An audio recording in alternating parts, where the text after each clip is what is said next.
acercar a los jóvenes a la historia basta simplemente con que ellos construyan la historia y que se reflejen en la historia y que esa historia hable de su vida, de su gente, de los caminos recorridos por sus ancestros, por sus abuelos.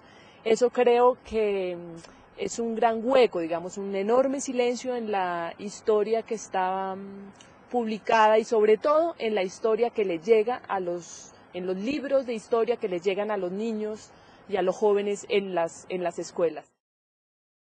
Desde aquí, desde los pueblos indígenas de Colombia, específicamente desde el pueblo huambiano, desde el pueblo Misak, tenemos la posibilidad de realizarle una serie de preguntas sobre lo que ha significado, por ejemplo, para nosotros esa fecha de 1810, hace 200 años, y que se llama la independencia de Colombia. Para nosotros, para el pueblo Misak, aquí, ¿qué ha significado esa independencia? Y cómo se encuentra el pueblo Misak en esa larga historia de 200 años. Yo pienso que la estrategia fundamental para desarrollar procesos pedagógicos y de contenidos históricos es acercar a los jóvenes y a los niños, a los mayores, a sus abuelos, a sus ancestros, y lograr que la historia, como todos los procesos educativos, sean regulados por la sociedad, por las comunidades, más que por las instituciones.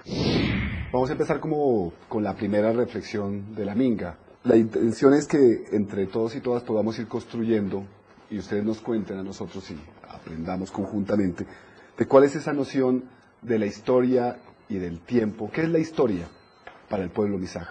¿Cómo la define, cómo la siente, cómo la camina?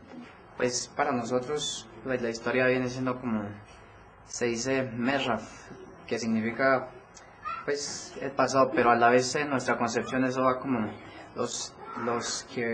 nuestros abuelos van caminando y van hacia adelante siempre, entonces ellos van delante de nuestro, por eso se dice Merraf. Entonces, como el futuro, pues son los que vienen atrás, los que apenas van naciendo. Según concepción colombiana, eso es lo que entiendo yo. Ese ejercicio de volver a contar la historia desde la memoria y desde el corazón un poco, sí nos devuelve la posibilidad de reconstruirla como una historia propia. Si uno escucha a los taitas, a los tatas, a los mayores, ellos dicen, ¿cómo fue el origen del pueblo huambiano? Nos cuentan, cierto, ustedes le van ayudando, pero dicen que hay dos lagunas. ¿Cuál es el nombre de esas dos?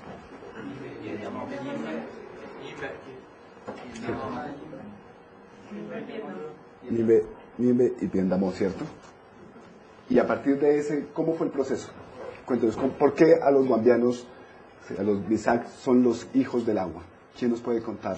Pues según mamá Bárbara en el colegio nos explicaba lo siguiente: Nimbe, que significa es Ni, como a la mujer, ¿no? Y el Piendamó, que tiene una islita aquí, se llama Piendamó, que es como la laguna que es el hombre. Entonces de aquí se formaron dos arcoíris. Aquí se formó una pandereta, el sombrero tradicional guambiano. Pues estas dos lagunas se congelaron y después, después de un tiempo hubo derrumbes y aquí se vino una niña, acá también una niña con su respectivo chumbe, todo lo demás pues con los respectivos colores de cada arcoíris. Y por acá, ya por acá más abajo, pues el Pichimisac, que se llama Mamá Chuminga, pues por acá los habían preparado y demás.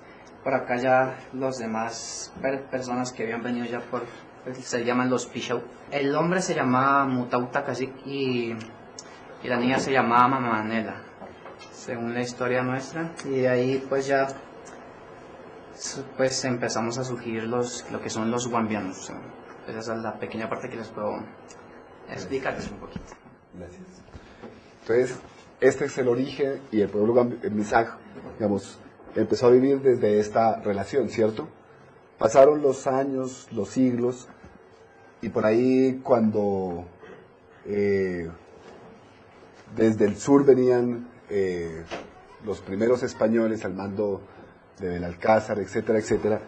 Se dice que aquí, que toda esta la nación Nizag había logrado poblar prácticamente todo este territorio, ¿cierto? Y se hablaba de algo muy importante en esa época, justo cuando iban a llegar los españoles, de la casa Payán y del gran cacique Payán. ¿Quién nos puede contar algo de cómo era ese momento? ¿Quién era Payán y cuáles eran los límites del pueblo Nizag? El nombre Payán viene de nuestros mayores ancestros que antiguamente manejaban con unos nombres naturales. Entonces Payán es un nombre natural. Payán.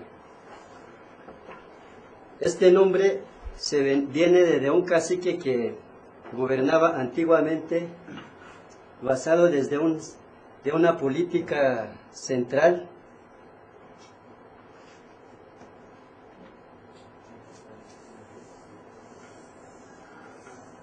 de esta forma. Entonces, el cacique se ubicaba en todo el centro, y la forma de gobernar era que cada vez que habían cultivos y cosechas, abundancia, les repartía así en forma de espirales a su alrededor a toda la gente. Ahí va surgiendo, digamos, el porqué de la historia, ¿cierto?, de Guambiana, porque hoy los Nizag dicen que hacer la historia es caminar por los pasos de adelante, ¿no?, de los mayores, de adelante. Es fundamental comenzar por preguntar, por cuestionarse, porque las preguntas son las que te permiten construir un horizonte posible. Se dice que las preguntas nos permiten encontrarnos como pueblos, mirar cuáles son nuestras dinámicas como pueblos, y en las respuestas podemos tener diversidad, pero si nos encontramos en las preguntas podremos tener un horizonte común.